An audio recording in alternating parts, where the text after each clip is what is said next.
ketika pajak ini tidak jadi naik, apakah tuntutan Bupati Pati tetap harus lengser?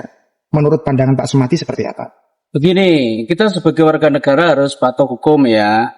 Pajak diturunkan itu adalah ada dua versi. Versi pertama adalah karena pajak itu kenaikannya atau penyesuaiannya di luar kewajaran. Di luar kewajaran kenapa? Karena kenaikan itu tidak sesuai dengan peraturan yang ada. Apa itu? Baik Perbup maupun Perda.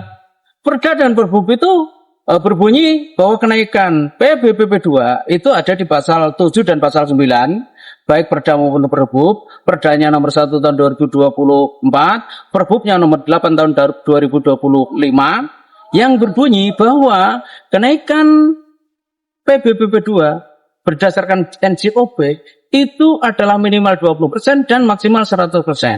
Nah, karena di luar kewajaran dan di luar ketentuan 100% inilah, maka masyarakat menuntut agar Bupati Sudewo itu taat konstitusi.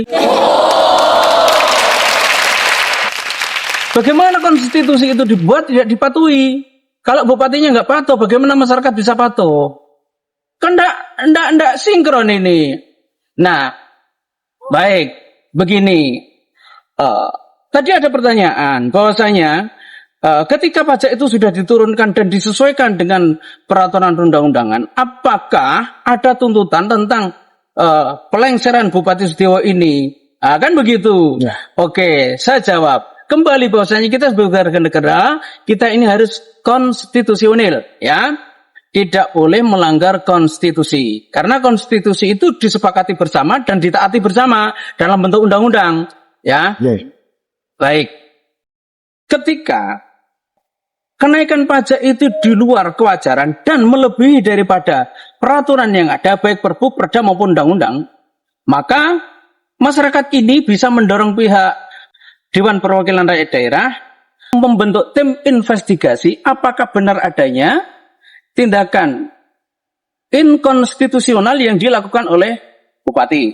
Maka ketika Bupati terdapat dan terbukti melakukan tindakan yang inkonstitusional, maka harusnya Dewan Perwakilan Daerah ini segera melakukan tindakan, membuat surat pengajuan impeachment kepada Menteri Dalam Negeri agar ada impeach dari pihak kementerian atas perbuatan yang tidak konstitusional itu.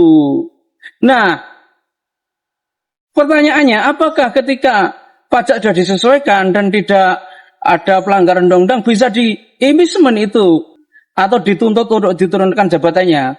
Kepala daerah, pejabat negara itu bisa dituntut untuk turun dari jabatan ketika beberapa hal dilanggar, termasuk melakukan perbuatan tercela, melanggar konstitusional, kemudian tidak berkhianat dengan Undang-Undang Dasar Pancasila nomor 5, tidak setia pada Pancasila, kemudian melakukan perbuatan tercela, atau melakukan tindak pidana yang tuntutannya di atas 5 tahun. Itu bisa dilengserkan.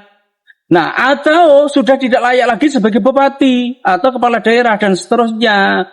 Nah, itulah yang bisa melengsarkan seorang kepala daerah. Maka ketika tidak ada pelanggar konstitusi yang dilakukan oleh seorang bupati, maka tuntutan untuk impeachment atau pelengseran itu tidak bisa.